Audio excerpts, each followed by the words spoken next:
ketika sedang terkena musibah, ketika terkena masalah dan ujian, maka kita harus benar-benar mencamkan bahwa ujian dan pertolongan berjalan paralel, ujian dan pertolongan berjalan bersamaan, bersama garis lurus.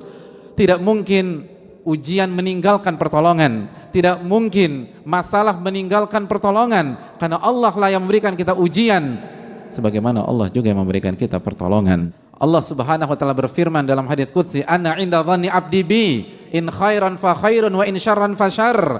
Aku tergantung prasangka hambaku terhadap diriku. Aku tergantung keyakinan hambaku terhadap diriku. Kalau keyakinan dan prasangkanya baik, maka akan baik yang akan terjadi.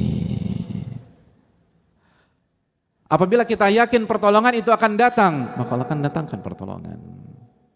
Dan sebaliknya, wa in syarran fasyarr, kalau ternyata kita suudzon kepada Allah, buruk sangka kepada Allah, pesimis ketika menghadapi hari-hari ini, maka yang akan datang adalah masalah berikutnya dan tidak ada solusi sama sekali. Wa in syarran fasyarr, kalau buruk sangka, maka yang terjadi adalah keburukan. Siapa di antara kita yang ketika ada masalah langsung mengingat Rabbul Alamin? Begitu ada masalah, yang dia ingat adalah bukan masalahnya tapi pertolongan Allah Subhanahu wa taala. Siapa di antara kita yang langsung mengambil air wudhu lalu sujud 2 rakaat karena dia yakin kepada firman Allah Subhanahu wa taala, "Wasta'inu bis sabri was shalah." Minta pertolongan kepada Allah dengan sabar dan salat. Hadirin yang Allah muliakan, ketika Nabi kita sallallahu alaihi wasallam menjelaskan bahwa pertolongan akan Allah turunkan dari langit sesuai dengan tingkat kesulitan dan tingkat masalah yang kita hadapi, bukankah itu pesan besar bahwa yang memberikan pertolongan bukan makhluk, yang memberikan pertolongan adalah Rabbul makhluk dan Allah Subhanahu wa taala. Lalu kemana kita dalam konsep ini? Kenapa yang ada di benak kita adalah hubungi si A, hubungi si B, pergi ke sana dan pergi ke sini, seluruh arah kita tuju kecuali arah kepada Rabbul Alamin Subhanahu wa taala. Buktinya tidak ada khusyuan di dalam salat kita. Buktinya tidak ada tambahan rakaat dalam malam-malam ini. Mana air mata taubat kepada Rabbul Alamin? Mana rintihan Rabbi rzuqni atau Rabbi tuba alayya? Pertolongan datang dari Allah, maka mintalah kepada Rabbul Alamin. Perbanyaklah ibadah, perbanyaklah istighfar, perbanyaklah taubat. Pertolongan datang dari langit, jamaah, bukan dari teman. Pertolongan datang dari yang punya alam semesta. Sama kita lupa mengemis kepada Rabbul Alamin. Walillahi mulkus samawati wal ard, dan milik Allah kerajaan langit dan bumi. Kemana ayat itu di dalam hati kita?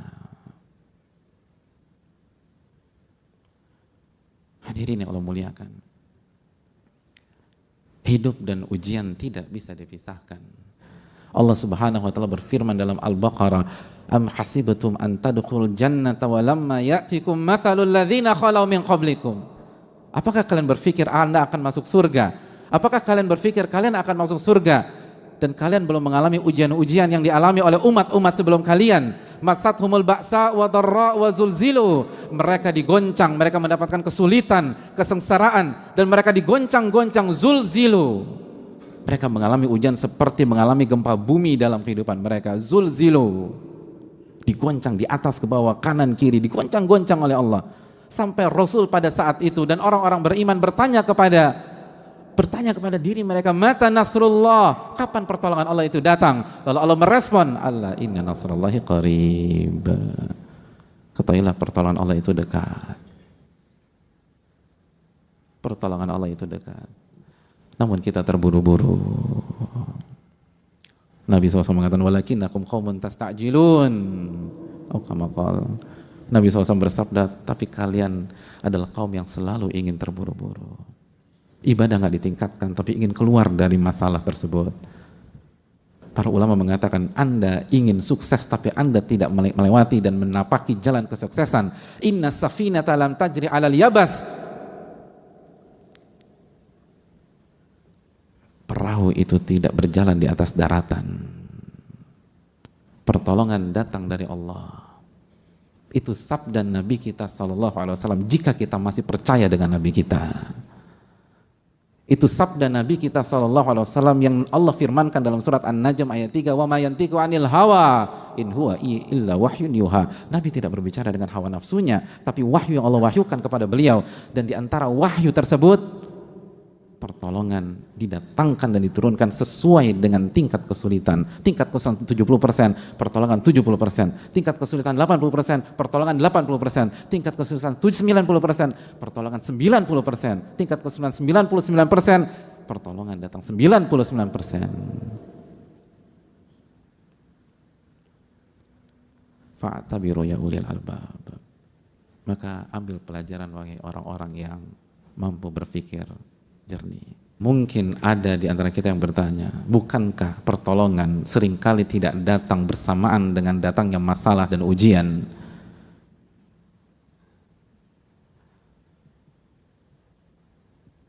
Dan itu yang saya alami sendiri. Ma'asyiral muslimin, Nabi SAW melanjutkan hadisnya dengan mengatakan, wa anna sabra ya'til abda ala qadril musibah. Dan kesabaran Allah datangkan kepada seorang hamba sesuai dengan beratnya musibah. Betul, masalah datang di bulan Januari misalnya, atau di bulan Februari, atau di bulan Maret, lalu sampai sekarang pertolongan yang clear itu belum terlihat. Tapi Allah memberikan solusi, Allah berikan kesabaran yang membuat kita bisa menjalani hari-hari berat tersebut sampai benar-benar semuanya diselesaikan oleh Allah Subhanahu wa taala. Dan kesabaran yang Allah berikan sesuai dengan beratnya musibah yang kita rasakan. Kesabaran yang Allah berikan sesuai dengan rasa sakit yang kita rasakan. Kesabaran yang Allah berikan sesuai dengan kekuatan yang kita butuhkan. Wa anna sabara ya'til 'abda 'ala qadril musibah. Sabar akan didatangkan kepada hamba sesuai dengan beratnya musibah. Ini menunjukkan bahwa tidak ada alasan dan tidak ada pintu masuk untuk pesimistis. Tidak ada alasan dan tidak ada pintu masuk untuk lemah, untuk galau, untuk putus asa. Karena semua diberikan oleh Allah Subhanahu wa taala. Dan diberikan, bahasanya itu dikasih, datang dari langit. Maka tidak ada alasan untuk tidak pede dengan diri kita sendiri. Tidak ada alasan mengatakan saya nggak mampu, saya nggak sanggup. Betul, siapa yang sanggup di antara kita? Sedangkan Allah berfirman dalam surat An-Nisa ayat 28, wa khuliqal insanu dha'ifa. Manusia diciptakan dalam kondisi lemah.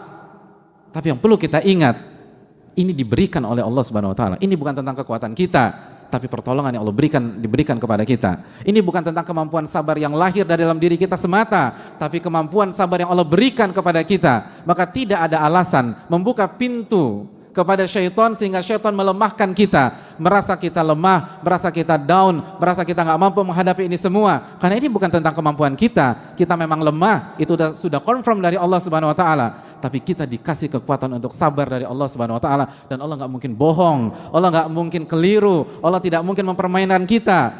Alif Lam Mim, dzalikal kitabul la raiba fihi hudal lil muttaqin. Alif Lam Mim, kitab ini tidak ada keraguan sama sekali. Yang disampaikan adalah hak, tidak boleh diragukan dan tidak ada keraguan sama sekali, sebagai petunjuk bagi orang-orang yang bertakwa. Dan Allah menyatakan demikian, bahwa kesabaran akan didatangkan sesuai dengan beratnya musibah. Artinya tidak ada alasan untuk pesimis seberat apapun masalah yang kita hadapi. Dan jangan pernah buka pintu kepada syaitan. Jangan pernah buka pintu kepada syaitan. Karena seluruh pesimisme itu datang dari syaitan. Allah berfirman tentang syaitan di dalam Al-Baqarah ayat 268. Asyaitanu ya'idukumul faqra wa ya'murukum bil fahsya. Syaitan selalu menjanjikan kalian kefakiran dan terus kefakiran. Lalu dia akan mengajak Anda melakukan kekejian. Semua pesimis, semua kelemahan, semua keputusasaan itu datang dari syaitan. Makanya ketika salah satu ulama terbaik dunia pada hari ini, Syekh Muhammad bin Muhammad Mukhtar Shinkiti, ditanya tentang masalah ini, beliau katakan seluruh pesimisme, seluruh rasa lemah, seluruh ketidakpercayaan diri, seluruh pertanyaan dalam diri kita, bisakah saya melampaui ini semua, bisakah saya menghadapi ini semua, itu dari syaitan, dari syaitan, dari syaitan. Separah apapun kondisi kita, walaupun itu gara-gara ulah kita, walaupun itu gara-gara dosa-dosa kita, karena bisa jadi kita mengatakan, tapi Pak Ustadz, ya, saya terjatuh ke dalam jurang ini karena dosa-dosa saya sendiri, karena kesalahan fatal yang saya lakukan, karena maksiat. Betul, memang betul maksiat akan menjerumuskan kita, tapi apakah itu kartu mati? Tapi apakah itu membuat kita putus asa? Makanya jamaah sekalian, di dalam ayat di atas Al-Baqarah 268 ada kelanjutannya. Setelah Allah mengatakan syaitan membuat engkau merasa fakir terus dan menjanjikan kefakiran dan terus kefakiran, Allah lanjutkan, wallahu ya'idukum magfiratan minhu wa fadla, dan Allah menjanjikan ampunan darinya dan karunia darinya. Itu menunjukkan kalaupun kita dapat masalah karena kesalahan kita sendiri, jangan pernah putus asa, jangan pernah pesimis, karena Allah menawarkan ampunan buat kalian. Yang menawarkan pintu buntu atau jalan buntu hanya syaitan, hanya syaitan. Dan Rabb kita yang mengatakan hanya syaitan. Rabb kita menawarkan ampunan dan karunia. Maka jalan mana yang akan kita pilih? Mana ucapan mana yang kita percaya? Bisikan-bisikan mana yang kita ikuti? Oleh karena itu jamaah sekalian, fa inna ma'al usri yusra, inna ma'al usri yusra. Sesungguhnya bersama kesulitan ada kemudahan, bersama kesulitan ada kemudahan. Dan Allah juga katakan dalam surat Talaq, wa yaj'al ba'da usri yusra, wa yaj'alallahu ba'da usri yusra. Dan Allah jadikan setelah kesulitan kemudahan. Oleh karena itu, marilah kita meyakini sabda Nabi kita sallallahu alaihi wasallam dan tanamkan optimisme di dalam diri kita. Nabi SAW mengatakan, yu'jibunil fa'lu, aku sangat kagum dengan optimisme. Umat Rasul SAW adalah umat yang penuh rasa optimis karena nabinya senang dengan optimisme.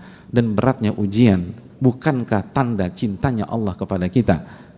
Bukankah cintanya Allah kepada kita ditunjukkan dengan Allah menguji kita? Innallaha idza ahabba qauman ibtalahum. Allah itu kalau cinta kepada seorang hamba atau sebuah kaum, Allah akan uji kaum dan hamba tersebut. Oleh karena itu, semangatlah, optimislah, dan kembalilah kepada Allah Subhanahu wa taala, karena pertolongan datang darinya, bukan dari makhluk. Dan hendaknya kita perbaiki sholat kita, puasa kita, zikir kita, doa-doa kita, dan jaga hubungan kita dengan Allah, dan katakan tidak pada maksiat walaupun kondisi memang tidak mudah dan cukup sulit, karena sekali lagi maksiat yang akan menghancurkan kebahagiaan kita di dunia dan di akhirat.